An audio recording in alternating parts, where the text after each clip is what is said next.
तो इस बार जब बीआर का नया सीजन आया तो मैंने सोचा कि इस बार तो मैं ग्रैंड मास्टर जाके रहूंगा और जैसे तैसे करके मैंने एक दिन में हीरोइक रैंक भी कर ली। लेकिन फिर इसके बाद पता नहीं क्या हो गया था, मेरी रैंक बहुत कम प्लस हो रही थी, कभी 15 प्लस होती, कभी 20, कभी 25, कभी 15, बस यही चल रहा था। तो अगर मैं इस स्पीड से रैंक पुश करता तो मैं कभी ग्रैंड मास्टर नहीं पहुंच सकता था। इसीलिए मैंने हेल्प ली एक ऐसे यूट्यूबर की जो हर एक सीजन में ग्रैंड मास्टर जाते हैं और लिटरली उनकी बताई हुई ट्रिक्स यूज करने के बाद मेरी रैंक पुश की स्पीड 2x हो गई थी। तो यूट्यूबर का नाम है फन2 गेमर और ये मेरे बहुत ही अच्छे दोस्त हैं। तो अब मैं इनकी हेल्प लेके ग्रैंड मास्टर पुश करूंगा इस सीजन में। और अभी जब मैं रैंक पुश कर रहा था तो मैं बार बार मैच हारने के बाद अपना कैरेक्टर कॉम्बिनेशन चेंज कर ले रहा था, क्योंकि मुझे एक बेस्ट कैरेक्टर कॉम्बिनेशन चाहिए था जिससे मैं आराम से रैंक पुश कर सकूं। तो इसीलिए मैं हर मैच बाद अपना कॉम्बिनेशन चेंज करके चेक कर रहा था कि कौन सा बेस्ट कैरेक्टर कॉम्बिनेशन है। तो ये होमर वाला कैरेक्टर कॉम्बिनेशन लगा के मैंने मैच तो शुरू कर दिया था, लेकिन मैच के अंदर जाती जैसे मैं लूट वगैरह थोड़ी सी कंप्लीट करता हूँ, मेरे सामने एक एनिमी आ जाता है। तो मैं होमर तो ऑन कर देता हूँ, लेकिन ये एनिमी गाड़ी लेके भाग जाता है और दूर एक एनिमी होता है जो मुझे बहुत ज्यादा डैमेज करता है, लेकिन उसे मैं हेडशॉट मार के खत्म कर देता हूँ और यहाँ पे मेरा होमर कैरेक्टर वेस्ट चला जाता है। और फिर इसके बाद मैं इन कैरेक्टर स्किल का यूज ही नहीं कर पाता और एक एनिमी मुझे बड़े आराम से खत्म कर देता है। फिर ये मैच हारने के बाद मैं फिर से एक नया कैरेक्टर कॉम्बिनेशन लगा लेता हूँ जिसमें एक्टिव स्किल वुकोंग की होती है, लेकिन जैसे मैं मैच में जाके लूट वगैरह करता हूँ और जैसे मेरी एनिमी से फाइट होती है मैं फिर से मर जाता हूँ। तो इस प्रॉब्लम को मैंने अपने यूट्यूबर दोस्त फन2 गेमर को बताया तो उन्होंने मुझे कहा सबसे बड़ी गलती आप कर रहे हो, मुझे हर मैच हारने के बाद अपना कैरेक्टर कॉम्बिनेशन नहीं चेंज करना है। और उन्होंने मुझे कहा कि आप बस एक कैरेक्टर कॉम्बिनेशन लगा लो और उस कैरेक्टर कॉम्बिनेशन से 10 से 15 मैच खेलो और फिर देखना रिजल्ट अपने आप अच्छे आने लग जाएंगे। तो मैंने कहा ठीक है, मैं अपना पुराना कैरेक्टर कॉम्बिनेशन लगा लेता हूँ जो कि तात्सुया, केली, हायाटो और लियोन है। अभी उसके बाद जब मैं रैंक पुश करना शुरू करता हूँ तो पीक पे लैंड करते ही मैं एक किल कर लेता हूँ और तभी एक एनिमी मेरे पे रश कर देता है तो उसे भी बड़े आराम से खत्म करके 2 किल कर लेता हूँ। तो यहाँ पे बहुत सारे एनिमीज होते हैं, तो मैं जैसे ही अंदर आता हूँ एक और एनिमी मिलता है जिसे मैं बड़े आराम से खत्म कर देता हूँ। और फिर राइट में एक एनिमी की फुटस्टेप आ रही होती है तो मैं तात्सुया को यूज करके उस एनिमी पे रश करता हूँ और उसे भी बड़े आराम से खत्म कर देता हूँ। इस एनिमी को लूटते ही पता चलता है एक और एनिमी पीछे आ गया तो उसे पहले थोड़ा सा डैमेज देता हूँ और फिर जल्दी से रश करके उसे भी खत्म कर देता हूँ। तो ये 5 किल करने के बाद मैं जल्दी से गाड़ी उठा के यहाँ से निकल जाता हूँ और फिर फन2 भाई को मैसेज करता हूँ कि भाई ये क्या चमत्कार कर दिया आपने। तो वो मुझे बताते हैं कि रैंक पुश करते वक्त हमें अपना कैरेक्टर कॉम्बिनेशन बार बार चेंज नहीं करना चाहिए, वरना हमारा दिमाग कंफ्यूज हो जाता है और फिर सही टाइम पे हम सही कैरेक्टर स्किल नहीं यूज कर पाते हैं। मैं आपको एक एग्जांपल देके समझाता हूँ। मान लो आप हमेशा तात्सुया कैरेक्टर का यूज करते हो, लेकिन अगर आपने बहुत टाइम बाद अपना तात्सुया कैरेक्टर हटा के वुकोंग कैरेक्टर यूज किया तो हो सकता है आप किसी जगह पे तात्सुया कैरेक्टर समझ के अपना वुकोंग कैरेक्टर यूज कर लो। तो इसी बड़ी गलती की वजह से हम फाइट्स हार जाते हैं और हमारा रैंक माइनस हो जाता है। फिर इसके बाद मैं 6th, 7th, 8th किल करता हूँ और बस लास्ट के 2 एनिमीज ही बचे थे। तो एक एनिमी यहाँ पेड़ के पास होता है जिसे मैं AWM से बड़े आराम से नॉक कर देता हूँ और फिर जल्दी से फिनिश भी कर लेता हूँ। और फिर थोड़ी देर बाद जब सर्कल श्रिंक होने लग जाता है तो लास्ट वाला एनिमी मेरे पे रश करने लग जाता है। फिर उस एनिमी को भी एक बार AWM का फटका मार के शॉटगन से खत्म करके बूया कर लेता हूँ। तो अभी तक मैं बूया करने के लिए स्ट्रगल कर रहा था, लेकिन अब बड़े आराम से हो गया। तो मैं आपको सजेस्ट करूंगा कि आप जो भी कैरेक्टर कॉम्बिनेशन हमेशा से यूज करते आ रहे हो वही यूज करो। आप उस कॉम्बिनेशन से हर प्रॉब्लम से निकलने का ट्राई कर सकते हो, लेकिन अगर आप बार बार न्यू कैरेक्टर कॉम्बिनेशन लगाओगे तो उसे अडेप्ट करने में भी टाइम लगता है। मैंने आपको शुरू में एक प्रॉब्लम बताई थी कि मेरी रैंक हीरोइक के बाद बहुत कम प्लस हो रही थी, कभी 15, कभी 20, कभी 25, कभी 15, इससे ज्यादा बढ़ी नहीं रही थी। तो मैंने फन2 भाई से पूछा कि मैं ज्यादा से ज्यादा एक मैच में रैंक पॉइंट्स कैसे लूं। तो उन्होंने मुझे बताया सबसे पहले आपको अपने सारे मैप डाउनलोड कर लेने हैं और हर मैच में मिनिमम 2000 का डैमेज देना है। सारे मैप डाउनलोड करने की वजह से मुझे मल्टी मैप बोनस मिलता है 10% और 2000 डैमेज देने की वजह से बैटल स्कोर अच्छा मिलता है। लेकिन सारे मैप डाउनलोड करने के बाद एक प्रॉब्लम भी आ जाती है कि जिस मैप में हमें खेलना पसंद नहीं है वो मैप भी मैच में आ जाता है। तो मैंने अभी सारे मैप डाउनलोड कर लिए हैं और अब देखते हैं मुझे एक मैच में कितने पॉइंट्स मिलने वाले हैं। और मैच के अंदर सुलारा मैप आ गया जो कि मुझे बिल्कुल भी नहीं पसंद है। बाकी आप सभी मुझे कमेंट करके बताओ आपको गेम के अंदर कौन सा मैप नहीं पसंद है। मुझे तो भाई सुलारा मैप बिल्कुल भी नहीं पसंद है, लेकिन फिर भी मैं ये टीवी टावर वाली जगह पे लैंड करता हूँ और जैसी गन पे पहुंचता हूँ एक एनिमी मेरे पास आ रहा होता है तो उस एनिमी को तो बड़े आराम से मैं खत्म कर देता हूँ। अब यहाँ पे बहुत सारे एनिमीज होते हैं तो एक एनिमी मेरे सामने होता है, लेकिन एक एनिमी मुझे पीछे डैमेज करने लग जाता है, लेकिन मैं पहले सामने वाले एनिमी को ही खत्म करता हूँ और फिर पीछे वाला एनिमी मेरे पे रश करने लग जाता है तो मैं उल्टा उस पे रश करता हूँ और वो मुझे खत्म कर देता है। लेकिन फिर ऑटो रिवाइव होने के बाद मैं सोचता हूँ कि मैं ट्रेन से ऊपर चला जाऊँ, क्योंकि ऊपर जाने के बाद हमें लेवल 4 का वेस्ट हेलमेट मिल जाता है और बहुत सारी चीजें जैसे अनलिमिटेड ग्लूवॉल, इनहेलर, चिप और एक रिवाइवल भी मिल जाता है जो आखिरी मैच तक रहता है। तो आखिरी मैच में भी अगर हम मर जाते हैं तो हम दोबारा से रिवाइव हो सकते हैं। इसलिए ट्रेन पे जाना फायदेमंद तो रहता है लेकिन रिस्की भी रहता है, क्योंकि सारे प्लेयर्स ट्रेन पे जाना चाहते हैं। तो जैसे मैं ट्रेन के पास आता हूँ मैं देखता हूँ एक एनिमी ऑलरेडी है और तभी वहाँ पे एक और एनिमी आ जाता है जिसे मैं काफी ज्यादा डैमेज देके खत्म कर देता हूँ। और फिर जैसे ट्रेन के दरवाजे खुलते हैं मैं जल्दी से जाता हूँ और खुद को पैक कर लेता हूँ। एंड फिर यहाँ ऊपर आने के बाद थोड़ी सी लूट करके नीचे आ जाता हूँ। एंड फिर यहाँ घर के पास आने के बाद पता चलता है कि एक एनिमी इस घर के ऊपर है तो मैं जल्दी से इस घर पे रश करने लग जाता हूँ। तो ये एनिमी किसी एनिमी से फाइट ले रहा होता है तो मैं जल्दी से ऊपर जाता हूँ और इसे बड़े आराम से खत्म कर देता हूँ। तो अभी मैंने बताया था कि ट्रेन वाली जगह बहुत ज्यादा रिस्की है, तो जैसे ही मुझे पता चला कि स्टेशन ओपन हो गया मैं जल्दी से उधर जाने लग जाता हूँ, क्योंकि मुझे पता था वहाँ पे कुछ एनिमीज तो पक्का आएंगे तो मैं आराम से किल निकाल सकता हूँ। और ऐसे ही होता है, जैसे मैं स्टेशन के पास पहुंचता हूँ मैं देखता हूँ यहाँ पे कुछ एनिमीज होते हैं जो आपस में लड़ने वाले होते हैं, लेकिन एक एनिमी को मैं डैमेज कर देता हूँ और फिर एक एनिमी गाड़ी से घूम रहा होता है जिसे मैं एक बार पहले डैमेज करता हूँ, फिर जैसे उसकी गाड़ी रुकती है उसे हेडशॉट के साथ खत्म कर देता हूँ। फिर बहुत देर बाद मैं आखिरी सर्कल में तो पहुंच जाता हूँ, लेकिन मेरा पोपट हो जाता है। अभी आप प्लेयर्स देखो तो 3 अलाइव है, मतलब मुझे छोड़ के सिर्फ 2 एनिमी अलाइव है। तो एक एनिमी को मैं नॉक करके फिनिश कर देता हूँ और अब मुझे लगता है कि बस एक ही एनिमी बचा है, तो मैं बस उस एनिमी पे ही फोकस करता हूँ और फिर ये एनिमी भी फाइट लेते लेते घूम के इस पेड़ के पास आ जाता है। लेकिन फिर तभी एकदम से मुझे काफी ज्यादा डैमेज पड़ने लग जाता है और फिर मैं देखता हूँ कि एक और एनिमी अलाइव है और ये वही एनिमी जिसे मैंने पहले नॉक फिनिश किया था। तो इसके पास रिवाइवल कार्ड था जो कि ट्रेन से ऊपर जाने के बाद मिलता है, तो यहाँ पे मैंने ध्यान नहीं दिया जिसकी वजह से मैं मर गया। लेकिन अब देखते हैं सारे मैप डाउनलोड करने के बाद 2000 प्लस डैमेज देने के बाद मुझे इस मैच में कितने पॉइंट्स मिलते हैं। तो इस मैच में मुझे 30 पॉइंट्स मिलते हैं। सीरियसली अभी तक मुझे इतने पॉइंट्स नहीं मिले हैं। तो सारे मैप डाउनलोड करने की वजह से और 2000 प्लस डैमेज देने की वजह से मुझे काफी अच्छे रैंक पॉइंट्स मिल गए और जिस मैच में मैंने बुया किया उसमें मुझे 38 रैंक पॉइंट्स मिले हैं। तो यूट्यूबर फन2 गेमर की बताई हुई इस टिप से मेरी रैंक बहुत तेजी से प्लस होने लग गई। बाकी अभी मेरी जो रैंक है वो है 4109 और ग्रैंड मास्टर पहुंचने के लिए मुझे 6300 स्कोर करना होगा, वो भी सिर्फ एक दिन में, वरना उसके बाद स्कोर बढ़ने लग जाएगा। तो इसीलिए बिना टाइम वेस्ट किए मैं रैंक पुश करना शुरू कर देता हूँ। तो मैं जल्दी से पीक पे लैंड करता हूँ और फिर अंधा एनिमीज पे रश करना शुरू कर देता हूँ। एक एनिमी बगल में होता है जिसे मैं बड़े आराम से खत्म कर देता हूँ, फिर दूसरा एनिमी भी सामने होता है तो मैं जल्दी से उस पर रश करता हूँ और उसे भी खत्म कर देता हूँ। लेकिन वहीं पर एक और एनिमी होता है तो उसे भी थोड़ा बहुत डैमेज देता हूँ, लेकिन उल्टा वो मेरे पे रश कर देता है, लेकिन उस पर दोबारा से रश करके उसे मैं खत्म कर देता हूँ। यहाँ अंदर आने के बाद एक एनिमी मिलता है जिसे मैं हेडशॉट के साथ खत्म कर देता हूँ और फिर मुझे फुटस्टेप आती है कि एक एनिमी बाहर साइड है, तो मैं ताशो की यूज करके उस पर रश करता हूँ और उससे भी खत्म कर देता हूँ। एंड फिर और एनिमी की तलाश में मैं पोचिनोक पे आ जाता हूँ और थोड़ी देर बाद ही मुझे एक एनिमी सीमेंट हाउस के ऊपर दिखता है, तो मैं जल्दी से उसकी फील्डिंग सेट करने लग जाता हूँ। जैसे उस एनिमी को मैं डैमेज देने लग जाता हूँ वो एकदम से मुझे खत्म कर देता है। तो फील्डिंग तो मैं उसकी सेट करने वाला था, लेकिन मेरी फील्डिंग सेट हो गई और मेरा यहाँ पे 30 का माइनस हो गया, मतलब मेरा 2 मैच वेस्ट चला गया और 2 मैच खत्म होने में आपको पता है कम से कम 40 से 50 मिनट लग जाते हैं। तो ऐसे तो मैं ग्रैंड मास्टर नहीं पहुंच सकता था, इसलिए मैं जल्दी से फन2 भाई के पास गया और फिर उनसे मैंने एक ऐसी स्ट्रेटेजी पूछी जिससे मैं पूरे मैच में फॉलो कर सकूं और मेरे किसी भी मैच में रैंक माइनस ही ना हो। फन2 गेमर ने मुझे बताया कि अगर तुम चाहते हो कि बिना रैंक माइनस हुए तुम्हारा बस प्लस होता रहे, प्लस होता रहे, प्लस होता रहे, तो इसके लिए तुम्हें तब तक रिस्क नहीं लेना जब तक 25 प्लेयर्स अलाइव नहीं बचते। तो मैं अगली मैच से ये स्ट्रेटेजी यूज करके रैंक पुश करना शुरू कर देता हूँ। तो शुरू में हमारे पास ऑटो रिवाइवल होता है, इसलिए मैं रिस्क ले लेता हूँ और मिल्टा पे लैंड करता हूँ और गन मिलते मेरे सामने एक एनिमी आता है जिसे मैं थोड़ा बहुत डैमेज देता हूँ, लेकिन फिर जैसे एनिमी मेरे पे रश करने लग जाता है उसे मैं खत्म भी कर देता हूँ और इस एनिमी को लूट ही रहा होता हूँ कि एक एनिमी यहाँ ऊपर चढ़ जाता है तो उसे भी M60 से बड़े आराम से खत्म कर देता हूँ और फिर बाहर एक एनिमी दिखता है जिसे मैं काफी ज्यादा डैमेज कर देता हूँ, इसलिए जल्दी से रश करता हूँ। लेकिन जब मैं यहाँ पे आता हूँ तो वो एनिमी टेलीपोर्ट हो चुका होता है और फिर तभी मुझे राइट साइड यहाँ ऊपर एक एनिमी जाता हुआ दिखता है, तो मैं जल्दी से उसका पीछा करने लग जाता हूँ और उस पर रश करके उसे भी बड़े आराम से खत्म कर देता हूँ। एंड फिर यहाँ पे 6 किल करने के बाद जब मेरा हार्ट रेड होने लग जाता है मैं जल्दी से यहाँ से गाड़ी उठा के निकल लेता हूँ, क्योंकि अगर अब मैं मरा तो मुझे कोई भी रिवाइव नहीं मिलेगा और मेरा रैंक 30 का माइनस हो जाएगा, मतलब 1 घंटे की मेहनत बर्बाद हो जाएगी अगर मैं यहाँ पे मर गया तो इसीलिए मैं ऐसी जगह पे चला जाता हूँ जहाँ पे रिस्क बहुत कम हो। तो पहले तो मैं इसी घर पे काफी देर तक होल्ड करता रहता हूँ, फिर उसके बाद गाड़ी उठा के इस वाले घर पे आ जाता हूँ। लेकिन फिर यूएवी में मुझे कुछ एनिमीज दिखते हैं और फिर मैं नोटिस करता हूँ कि एक एनिमी तो मेरे पे रश कर रहा है, तो मैं यहाँ पे बैठ जाता हूँ और फिर जैसे एनिमी सीधा सीधा आ रहा होता है उसे बड़े आराम से खत्म कर देता हूँ और फिर जैसे 25 से कम प्लेयर्स अलाइव रह जाते हैं मैं फिर से रिस्क लेना शुरू कर देता हूँ और फाइट लेने के लिए आगे जाता हूँ। इस वाले घर पे आने के बाद यूएवी में मुझे कुछ एनिमीज दिखते हैं और तभी मैं देखता हूँ एक एनिमी तो वुकुंग बन के मेरे पास आ रहा है, तो सबसे पहले उसका वुकुंग तोड़ता हूँ और उसे काफी ज्यादा डैमेज कर देता हूँ और फिर यहाँ बाहर छत पे आके उस एनिमी को बड़े आराम से खत्म कर देता हूँ। लेकिन तभी मुझे फुटस्टेप आती है कि एक एनिमी मेरे पे रश कर रहा है, तो मैं नीचे देखता हूँ तो एक शांतनु का पुतला होता है, तो मैं नीचे जाके शांतनु की पुतले के ऊपर एम करके खड़ जाता हूँ और फिर जैसे एनिमी टेलीपोर्ट होता है उसे भी बड़े आराम से खत्म कर देता हूँ। लेकिन थोड़ी देर बाद मैं जोन के अंदर फंस जाता हूँ और एक एनिमी मुझे खत्म कर देता है। लेकिन फन2 भाई की ये स्ट्रेटेजी मुझे बहुत ज्यादा काम आती है, क्योंकि मैंने अब तक 9 किल कर लिए थे और मैं काफी अच्छी पोजीशन में भी आ गया था, तो मुझे काफी अच्छा खासा प्लस मिला और फिर इस स्ट्रेटेजी का यूज करके मैंने बहुत ज्यादा रैंक प्लस कर लिया। तो रैंक पुश करते वक्त ना बहुत बार ऐसा होता है कि यार अब बोट लॉबी मिल जाए ना तो मजा ही आ जाए, मतलब बोट्स को बाहर के रैंक पुश करना कितना ज्यादा आसान होगा, तो किसी भी तरीके से बोट लॉबी मिल जाए। तो मैं अपने यूट्यूबर दोस्त फन2 गेमर के पास गया, मैंने उनसे पूछा कि मुझे बोट लॉबी चाहिए, मैं कैसे लाऊं? तो उन्होंने मुझे कहा कुछ भी नहीं करना है, सुबह के 5 से 8 बजे के बीच में बोट लॉबी ही होती है गेम के अंदर। तो मैं उस रात पूरा सोया ही नहीं, पूरी रात रैंक पुश करा और फिर जब सुबह के 5 बजे तो मैच शुरू करते ही मैंने क्या देखा, पूरे मैच में बोट ही बोट है, मतलब सारे बोट नहीं है, 50 प्लेयर्स में से कम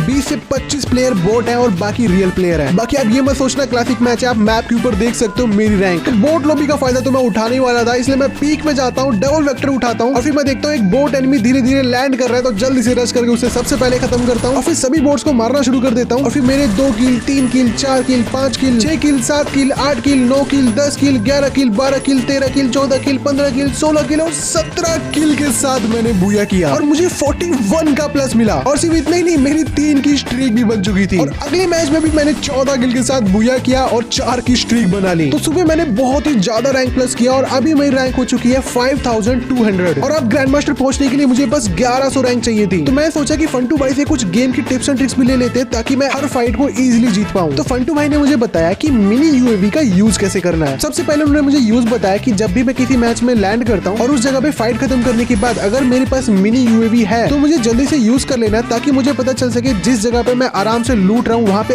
और कोई एनिमी है या फिर नहीं, क्योंकि किसी भी एनिमी ने अगर शुरू में सरप्राइज अटैक से आपको मार दिया तो सीधा 30-40 का माइनस लगता है। और दूसरा यूज उन्होंने मुझे बताया कि जब भी मैं किसी नई जगह पे जाता हूँ तो वहाँ पे भी मुझे पहले मिनी यूएवी का यूज करके चेक कर लेना है कि वहाँ पे कोई एनिमी है या फिर नहीं। जैसे इसी जगह पे मैं जब सर्कल के अंदर आ जाता हूँ तो मैं मिनी यूएवी का यूज करता हूँ और फिर मुझे पता चलता है कि मेरे बगल में ही एनिमी है, तो मैं जल्दी से ये जगह छोड़ के सर्कल की सेंटर के लिए भाग जाता हूँ ताकि मैं इस मैच को बुया कर सकूं। और इस मैच में देख लो, जैसे मैं बीमा शक्ति पे आता हूँ मैं मिनी यूएवी का यूज करता हूँ और फिर मुझे पता चलता है कि मेरे बगल में ही एनिमी है, तो सबसे पहले मैं उस एनिमी को खत्म करता हूँ। तो मेरे को अगर अभी यहाँ पता नहीं होता तो वो एनिमी मुझे सरप्राइज अटैक करके मार सकता था और मेरा खेल यहीं भी खत्म हो जाता, लेकिन मिनी यूएवी की वजह से मैं बच गया और इस मैच में मैंने आखिरी में बुया भी निकाल लिया। इसके बाद मुझे फंटू गेमर का फिर से मैसेज आता है, वो मुझे कहते हैं कि एलीट यूएवी के बाद तुम्हें हील यूएवी भी अच्छे से यूज करना है। तो हील यूएवी का तब यूज करना है जब भी हम किसी एनिमी से फाइट ले रहे हैं। इससे जब एनिमी हमें डैमेज कर देगा तो हील यूएवी से हमें थोड़ी बहुत एचपी मिलती रहेगी और हमारी फाइट जीतने के चांसेस बढ़ते रहेंगे। तो मैं रैंक पुश दबा के कर रहा था और बहुत सारे मैचेस खेल चुका था, लेकिन तभी मुझे फंटू गेमर का मैसेज आता है कि तुम मैचेस तो इतने सारे खेल लियो लेकिन बूया बहुत कम है तुम्हारे। तो मैंने कहा कोई बात नहीं, बूया की कोई जरूरत नहीं है मुझे, मैं किल करके ही ज्यादा स्कोर ले लूंगा और आराम से मेरा रैंक पुश हो जाएगा। लेकिन फिर वो मुझे बोलते हैं कि यही तो तुम्हारी सबसे बड़ी गलती है, क्योंकि अगर तुम बूया करते हो तो तुम्हें 5+ रैंक पॉइंट मिलेगा और अगर तुमने 10 मैच में भी बूया कर लिया तो 50 पॉइंट तो ऐसे ही मिल गए तुम्हें, और ऊपर से multi map bonus battle score ये सब मिला के बहुत ज्यादा पॉइंट्स हो जाता है। तो इससे तुम ज्यादा जल्दी ग्रैंड मास्टर पुश कर पाओगे, तो इसीलिए बूया पे ज्यादा फोकस करो। तो फिर क्या, मैं बूया पे फोकस करना शुरू कर दिया। लेकिन अगले मैच में पूरा गेम ही गड़बड़ा जाता है। तो मैं क्लॉक टावर पे लैंड करता हूँ और यहाँ पे एक और एनिमी होता है जिससे फाइट लेके उसे मैं खत्म कर देता हूँ, लेकिन फिर उसके बाद मुझे अच्छी लूट ही नहीं मिल रही होती और एक एनिमी मेरे पीछे बढ़ जाता है। तो इस एनिमी से बचने के लिए मैं जल्दी से भाग के यहाँ पे आ जाता हूँ और यहाँ पे कुछ देर बैठा रहता हूँ। तो अब यहाँ पे काफी सारे प्लेयर सोच रहे होंगे कि क्या ही नूब गेम प्ले है, जाके फाइट ले, छुप क्यों रहा है। तो जब हम रैंक पुश करते हैं तो थोड़ी चीजें चेंज हो जाती है, हमें कई बार होल्ड करके खेलना पड़ता है और कई बार रश करके खेलना पड़ता है। तो अभी जैसे मेरे पास अच्छे रिसोर्सेज नहीं है तो मैं अभी फाइट नहीं ले सकता, इसलिए जब तक मेरे पास अच्छी लूट नहीं होती मुझे होल्ड ही करना पड़ेगा। फिर थोड़ी देर बाद जैसे मेरे पास थोड़े अच्छे रिसोर्सेज हो जाते हैं मैं फाइट लेना शुरू कर देता हूँ और फिर 2, 3, 4 और 5 किल के साथ बूया कर लेता हूँ। तो 5 किल के साथ बूया किया है तो लेट्स सी कितने पॉइंट्स मिलते हैं। तो इस मैच में मुझे 32 का प्लस मिला है, जो कि बहुत ज्यादा अच्छा है। अगर मैं इस मैच में बूया नहीं करता ना तो मुझे कम से कम बस 25 पॉइंट ही मिलते हैं। फिर इसके बाद मैंने बूया को ज्यादा प्रायोरिटी दी और फिर बूया पे बूया करने लगा, चाहे मेरे किल कम ही हो। इसी मैच में 3 किल थे लेकिन फिर भी मुझे 31 का प्लस मिला। तो कंटिन्यूसली रैंक पुश करने के बाद मेरी रैंक 6000 स्कोर पे पहुंच चुकी थी। बुरी बात यह है कि अब ग्रैंड मास्टर 6300 स्कोर पे नहीं लग रहा है, अब ग्रैंड मास्टर 6700 स्कोर पे लग रहा है। तो इसीलिए मैं वापस से रैंक पुश करना तो शुरू कर देता हूँ, लेकिन ईवो गन स्किन वाले प्लेयर मेरी नाक में दम कर देते हैं। और मैंने आपको बहुत बार बता रखा है कि मेरी आईडी सेम आपकी जैसी है, मेरी आईडी में ना ही कोई रेयर आइटम है, ना ही रेयर कलेक्शन है और ना ही लेजेंडरी गन स्किन है। तो यही बात मैंने फंटू गेमर को बताया कि मैं लेजेंडरी ईवो गन स्किन वाले प्लेयर से मैं जीत ही नहीं पा रहा हूँ। तो उन्होंने मुझे बताया कि तुम चिप वाली गन का यूज करो। तो अगले ही मैच में मैंने MP53 उठा लिया और ये गन इतनी कमाल की होगी मैंने नहीं सोचा था। तो अगर आपको भी चिप वाली गन जल्दी चाहिए तो आप आर्सेनल पे जा सकते हो या फिर ब्लू जोन में जा सकते हो या फिर ट्रेन पकड़ के ऊपर जा सकते हो, वहाँ आपको चिप वाली गन बड़े आराम से मिल जाएगी। अभी MP5 मिलते ही मैं गाड़ी से एनिमीज को ढूंढने लग जाता हूँ। थोड़ी देर बाद एक एनिमी ओपन में मिलता है तो उसे पहले गाड़ी से उड़ाता हूँ और फिर गन से ही खत्म कर देता हूँ। फिर इसके बाद मैं एक और किल करता हूँ, लेकिन उसके बाद असली प्रॉब्लम शुरू हो जाती है। तो अब सामने एक एनिमी बचा जिसके पास M10 की ईवो गन स्किन है और मेरे पास अभी MP5 लेवल 3 की है। और अब पता चलेगा कि क्या चिप वाली गन ईवो गन स्किन को हरा पाएगी। तो थोड़ी देर बाद जैसे सर्कल छोटा होता है मुझे ना चाहते हुए भी उस एनिमी के पास जाना पड़ता है। तो मैं तासु का यूज करके जल्दी से यहाँ कवर में आता हूँ, फिर एनिमी ओपन में देखता हूँ तो उसे थोड़ा बहुत डैमेज करता हूँ। अब उस एनिमी के पास ईवो M1014 है इसलिए मैं थोड़ा सा पीछे हटता हूँ क्योंकि एकदम शॉर्ट में तो मैं नहीं जीत पाऊंगा। तो मैं एनिमी से डिस्टेंस बना के उससे फाइट लेने लग जाता हूँ और जब एनिमी बाहर निकलता है उसे मैं थोड़ा बहुत डैमेज भी करता हूँ। तो उस एनिमी के पास M1014 है तो उतनी दूर से मुझे मार नहीं सकता था, लेकिन वो फिर एकदम से राइडन कैरेक्टर का यूज करता है। तो मुझे जैसे वो लगे खुद को बचा रहा होता, लेकिन फिर वो उन पे रश कर देता है, लेकिन मैं MP5 से काफी डैमेज देके नॉक कर देता हूँ और फिर खत्म कर देता हूँ। एंड मैंने यहाँ पे MP5 से ईवो M10 वाले को हरा दिया। तो चिप वाली गन से एनिमी को हरा तो सकते थे, लेकिन थोड़ा तो मुश्किल हो रहा था क्योंकि अगर एनिमी शुरू में ही M10 लेके मेरे मुंह पे आ जाता तो मैं उसे शायद ना मार पाता। तो मैंने ये सेम बात फंटू गेमर को बताई तो उन्होंने मुझे बताया कि आप लॉन्ग रेंज में